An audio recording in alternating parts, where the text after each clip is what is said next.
สบายดีวันนี้ก็มาอัปเดตกล้วยคือเก่าเนาะพี่น้องมาเลี้ยงกล้วยคือเก่าฝากกดไลค์กดแชร์ด้วยเด้อฝากติดตามโอ้วันนี้หนาวนี่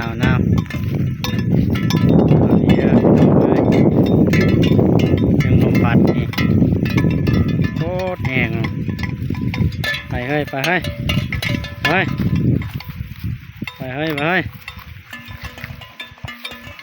ไปสนใจดิอยากได้กล้วยงัวเนาะติดต่อได้ทางคลิปนี้คอมเมนต์ได้ธรรมศาสตร์สดงามบ้านเฮาพี่น้องเอ้ยไปคำเลยพี่น้องเอ้ยนี่มัดกล้วยไป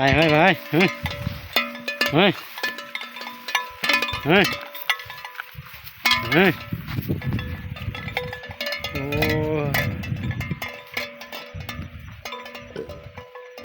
ลมพัดแห้งโคตรแห้งเลยมันนี่โอ้ยหนาวมันนี่หนาวอีหลีพี่น้องเอ้ยไปเขาคลองให้ไปเขาคลองให้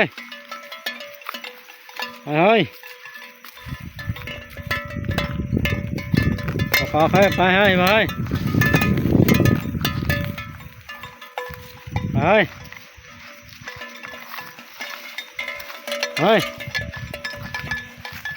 ลูกน้อยเกิดใหม่มัน2 ทิศปลายนะ2 ทิศปลายได้นะเกิดเดือน11นี่เกิดบ่ได้กินน้องขวยน้องเมียเราได้แสบกันพี่น้องคอมเมนต์เด้อน้องขวยกับน้องเมียนี่ไปขอให้ทำแล้วไปขวยมี3 ตัวยังอยู่หันนี่ขวยอยู่หันรวม12 ตัวยังอยู่หลุมบ่ได้ไหลตัวไหนที่กำลังมัดตัวนี้ก่อนมัดกล้วยตัวนี้ไปขอให้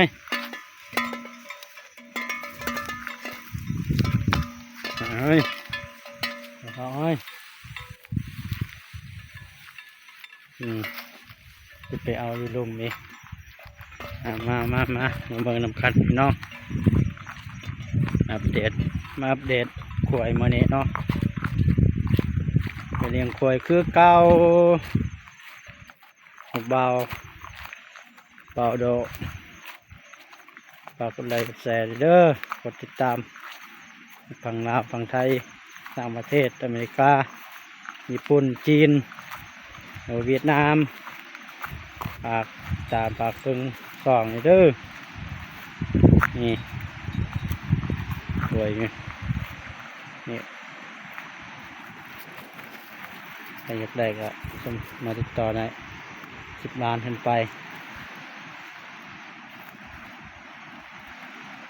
ห้วยห้วยลำพันป่ากับนี้นาวมันนี่นางบันนั่นผู้สาวสูบกอกใบดิ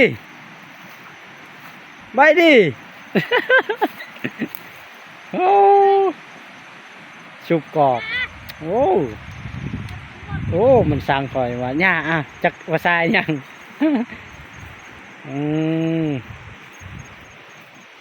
อ๋อมันนี่ไปเดินไปเขาคอกไปก่อนไปหนักขอให้มันนี่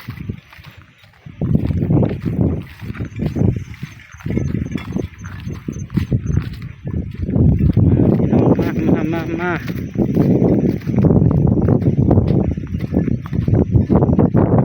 โ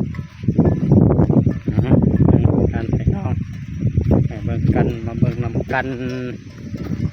ระหว่างอะไรมือนี้เด็ดมัด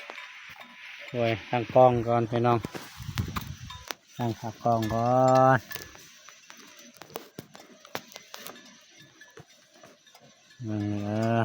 ไปมัดกล้วยก่อนพี่น้อง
ไ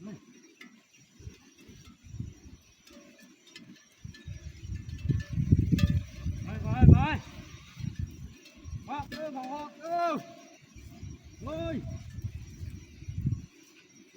กินเกลือ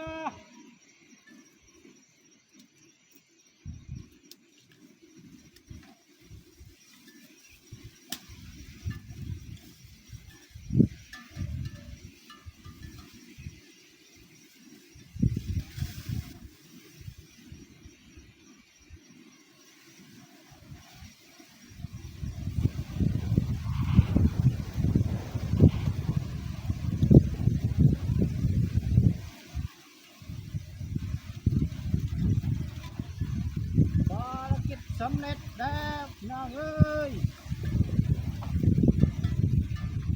สำเร็จแล้วมัดกล้วยเรียบร้อยมันนี่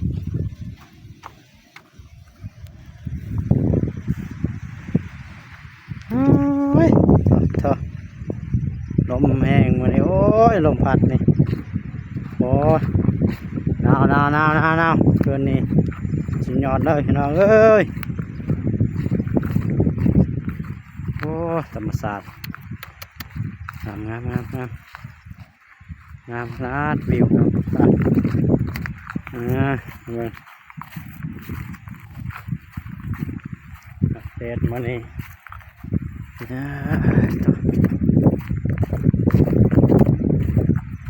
กำลัง